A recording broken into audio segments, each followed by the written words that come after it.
अध्यक्ष मंडल में बैठे हुए आदरणीय सीनियर कॉमरेड्स, विभिन्न सामाजिक संगठनों के प्रतिनिधि और फरीदाबाद की उद्योग नगरी में काम करने वाले बहादुर मजदूर साथियों, सबसे पहले मैं आपको लाल सलाम पेश करता हूं।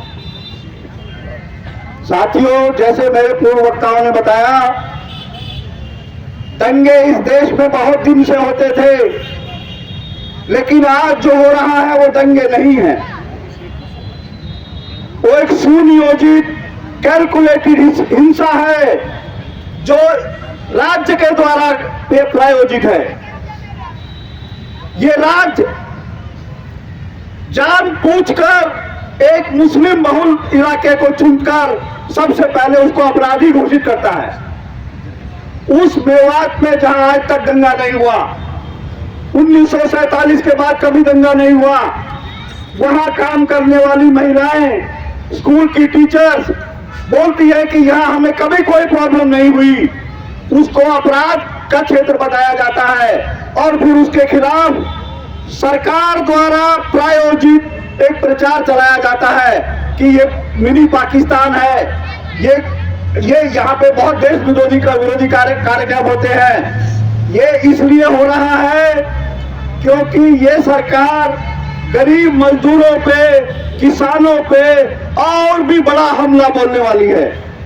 मजदूरों के अधिकारों को पहले से ही कुचला जा चुका है।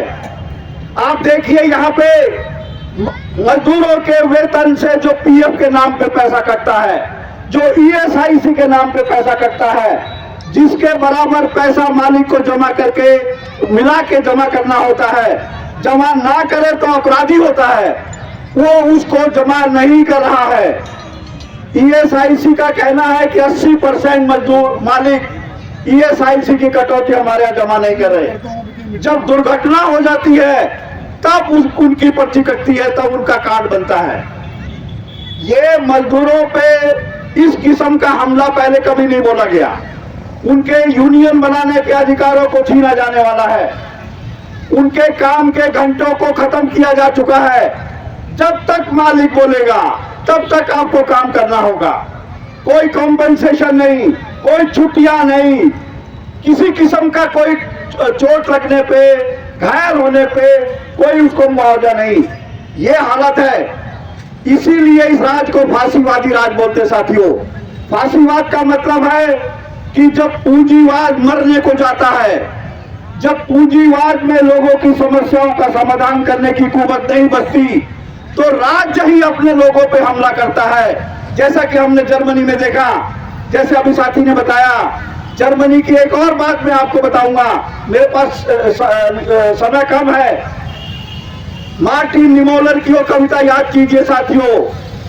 ये ऐसा नहीं है कि ये हमला मुसलमानों पे होकर रुक जाएगा। फांसीवाद किसी भी तबके को समाज में जिंदा नहीं रहने देता। मार्टिन निमोलर ने कहा था कि सबसे पहले वो ट्रेड यूनियन वालों के लिए आए। मैं नहीं बोला क्योंकि मैं ट्रेड यूनियन में नहीं था।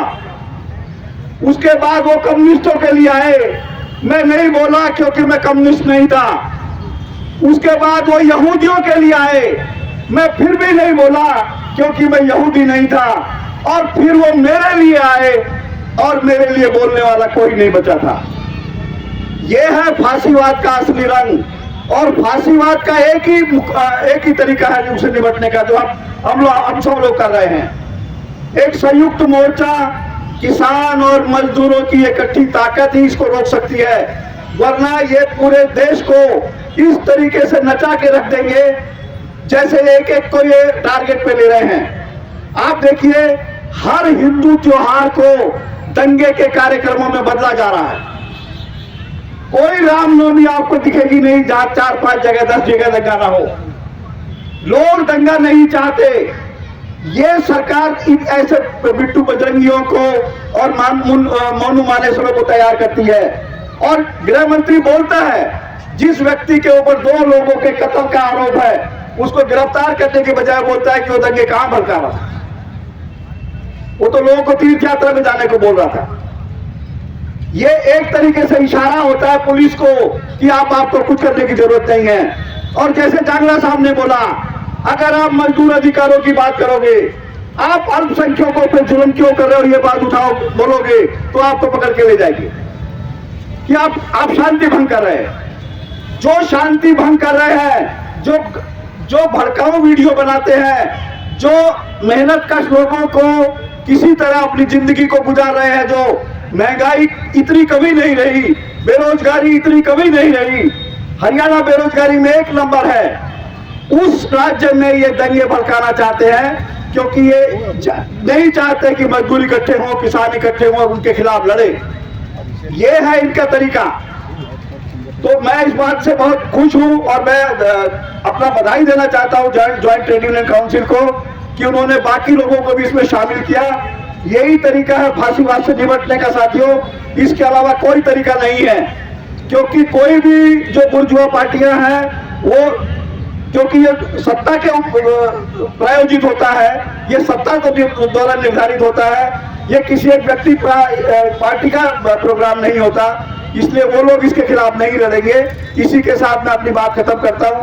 इनकलाब जिंदाबाद, जिंदाबाद जिंदाबाद, इनकलाब जिंदाबाद, जिंदाबाद जिंदाबाद। जात धर्म में नहीं बटेंगे, मिलकर संघर्ष करेंगे, और जात धर्म में नहीं बटेंगे, मिलकर संघर्ष करेंगे। इनकलाब जिंदाबाद, जिंदाबाद जिंदाबाद। पूंजीवाद हो बर्बाद, हो बर्बाद हो बर्बाद, पूंजीवाद हो बर्बाद। हो बर्बाद हो बर्बाद। Thank you.